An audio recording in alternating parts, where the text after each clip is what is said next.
Well, it's been more than 10 years now since I started this crazy adventure of living and traveling in a vehicle. Why do I still live in a van after 10 years? Well, my current van setup, in case you're wondering, includes both an old E350 cargo van that, as my granddaughter asked me the other day, why do you have a box on that? Well, it's my high top so I can stand up in there. I'm too old to bend over, but and also a slightly newer GMC box van, which I'm sitting in as I'm recording this video. The box van is our main living arrangement. We sometimes travel in the E350 instead, a little smaller, easier to get into some places. But if we're just meeting, my name is Robert. I'm a longtime traveler, as my granddaughters like to call me, and I thought I'd share, why I've been doing this for as long as I have. Well, the first reason falls under the category of freedom. Freedom means different things to different people. I understand that. But van life, and I'm using this term generically to include any kind of vehicle dwelling, vehicle traveling situation. Well, van life provides more freedom than probably any other lifestyle. Full disclaimer here, freedom is never free. And van life does come with certain costs, unfortunately, financial and otherwise. Well, in the years leading up to me starting van life full-time, I had a series of lousy neighbors. Even if the neighborhood was great when I moved in, and I got picky. I'd go look at a new house or apartment, and I'd go visit several times at different times a day and make sure that the neighborhood seemed pretty quiet. But even if the neighborhood was great when I moved in, it seemed like inevitably some horrible neighbors would arrive within weeks or months and ruin the experience. Now, when an undesirable neighbor arrives near wherever I am parked, it is literally as simple as turning the key and driving away, something I have done on more than one occasion. Well, living mobile or being a nomad provides the ultimate freedom in terms of changing the neighborhood whenever the quality of the experience declines. And it inevitably will if you're living in traditional housing. I know people who've lived in really nice neighborhoods, and the neighbor, a couple houses old, or somebody new moved in next door, and boy, they didn't want to be living there anymore. Changing the view out your window or door whenever you're ready for something new, another advantage. Changing the location whenever environmental conditions are becoming unfavorable. I will say sometimes environmental conditions become unfavorable and the system is so big that it's not really very practical. But a lot of times you can just change your location and get it to somewhere with better weather. Right now we're in a heat wave here in Northeast Wyoming where I'm at, our home base is at, and it's huge. There's no getting out of it. And sometimes, you have cold weather and you look at it, it's like it's going to be a 500-mile drive to get out of it, and you just don't want to go that far. So, but it is at least possible, and sometimes it does work. Changing the zip code wherever family or other factors require you to be somewhere. I have done this. I have had times where family stuff comes up and I need to be somewhere. Sometimes it's in the middle of the winter, whether Wyoming in February or upstate New York in December. But, the thing is, I can do it. I can just strap stuff down, pack up whatever little things I need to pack up, turn the key and hit the road. I'm able to get where I need to get when I need to get there because I'm mobile. I'm living mobile. All right, exploration. Could also call this point to the far blue mountains. Some of you will immediately recognize that reference. Some of you might be groaning if you recognize it, but hey, my father raised me on Louis L'Amour books and B Westerns, so I don't know what to tell you. All right, wanderlust is a thing for some of us. Scientists think some of us may even be genetically predisposed to being nomads. I don't know if that's true or not, but regardless, some of us like to move around and see new things. Before I was a full-time traveler, that's the term my grandkids use for me, so I like it, I use it. I still traveled at every opportunity. One of the books in Louis L'Amour's The Sackett series, and I believe it's the To the Far Blue Mountains, if my memory's right, chronicles the saga of Barnabas Sackett as he flees tyranny in England to settle in America. Well, Barnabas' grown sons later find themselves yearning for the Western Mountains, the far blue mountains. Now, I read that book in the 1990s, and that storyline always stuck with me.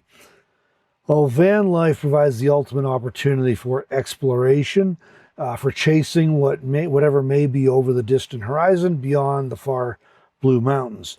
And when everything you own is in a vehicle, whatever that vehicle is, when everything you own is in a vehicle, and I say whatever it is, I've done this in a Toyota Camry, I've done it in a Toyota Echo, done it in a minivan, a couple of full-size vans, travel trailer that I pulled behind a van, and now a box van. So whatever that vehicle is, when everything you own is in a vehicle, it's easy to strap down a few things, whatever might fly around while you're driving. You turn the key, you drive away in pursuit of the next thing you have not seen yet. Well, simplicity is another reason. Van life is simple, and I am a huge fan of voluntary simplicity. Those of you that know me for real, away from YouTube, know that, but I also will not lie to you. Van life is hard. It's simple, but it's hard. When everything you own fits in a vehicle, you simply cannot accumulate too much stuff. You have to be something of a minimalist. And most nomads figure out real quick that one in, one out. So if you get something new, something you've got has to go, because there is not room to add anything else into that van or SUV or car or even RV. You can only fit so much stuff in there, and sooner or later you reach a point where stuff's got to go. And van life, at least if you're boondocking, means living more simply and living closer to the land and to nature. Snowbirds who maintain a home and travel in a Class A motorhome or a fifth wheel may not have very simple lives. I don't know, that may vary depending on the person, but you know, you're kind of doing all the same stuff still. You're just trying to get out of the winter in your RV is usually what it comes down to. But nomads who are living in a single vehicle 12 months out of the year must live more simply. And access to good camping spots and weather tend to be the most pressing concerns. A lot of the other stuff you worry about in the traditional 21st century Western world just really aren't that big of a deal. You're worried about where you're going to camp and what the weather's like for the most part. That's the big thing. And where you're going to get groceries or water maybe. Most nomads find, though, that life tends to be simpler and slower paced than when they were living in a more traditional life in sticks and bricks, as we say. So it's not easy, because every task we do is harder and takes longer, but it is simple. And that brings us to economics. In a time of runaway inflation, you know, that transitory inflation we're still waiting to stop, and the ever-rising cost of living, van life's an attractive option for a lot of people. And that includes retirees or people approaching retirement who are looking and going, I am not going to be able to pay the mortgage or pay the rent and pay for my car and pay for groceries and healthcare and all the other stuff on a fixed income, because it just isn't going to work. The math doesn't math anymore. So the nomadic life, at least if it's done carefully, may be cheaper than most other options. Now, I know van lifers, nomads who have been doing this for years and have never once paid for camping. I have, and I do. I don't do it all the time, but I do. And, you know, sometimes it makes sense for me. I also know van lifers who live on surprisingly little money, but still feel that their life is full and meaningful, even rewarding. Now, I should disclaim that you can spend a ton of money being a nomad. And I occasionally hear stories or see videos somebody puts up about how they thought this was going to be cheap, but, you know, they're driving an expensive motorhome or truck and fifth wheel combination, and they're paying to stay at campgrounds, and they're eating out all the time, and they're going to all the entertainment venues. And if you want showers every day and you want restaurants and you want all the entertainment, you're probably going to spend literally just as much money as you'd spend living in an apartment or a modest house. But if you want to be intentional about it, you can live a lot cheaper. So you can definitely live much more affordably as a nomad or a van lifer than most any other way. You still need money. That's, unfortunately, we're in a world where you need money. I've seen a few people over the years on social media who are trying to spend no money and live without money, and they won't use money, and inevitably they give up after a while. It's an interesting experiment, and I kind of enjoyed seeing what they were trying to do and everything, and appreciated their enthusiasm. But it's pretty tough to do that in this world, and even the most dedicated tend to give up and figure out it's just easier to use money. So you still need money, and you do need savings for unexpected expenses. Breakdowns comes to mind. Unexpected health care things that come up. But there's lots of stuff that can come up that are unexpected. You need to travel for a family thing or a medical thing or some other situation you weren't budgeting on, and you need $500 for gas. And that's not an exaggeration. To go from this, in this box truck, we get about 12 miles a gallon, sometimes 13 if the wind's blowing behind us, which is good for a vehicle this size. Most RVs do not get that. For me to get this thing from Northeast Wyoming to the Southwest desert, I'm at about $500 in gas each direction. Now, if Melanie's following along in the Prius, she uses $75 in gas or less.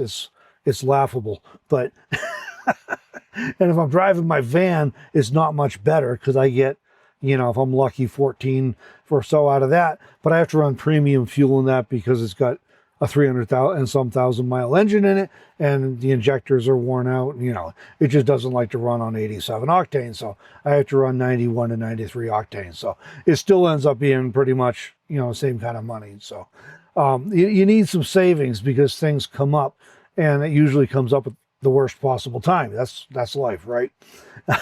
You also need a plan to replenish those savings after unexpected expenses. And I think this gets glossed over too often. People will talk about how you need to have some savings, an emergency fund, whatever. That's true, but you need to have a way to replenish those savings because you're going to have to use it eventually. And when you do have to use it, if you don't have a way to replenish it, you're going to be in a real pickle. So how on earth do you live super cheap in a vehicle and not be like one of the people who tries it and figures out it costs as much as living in a house?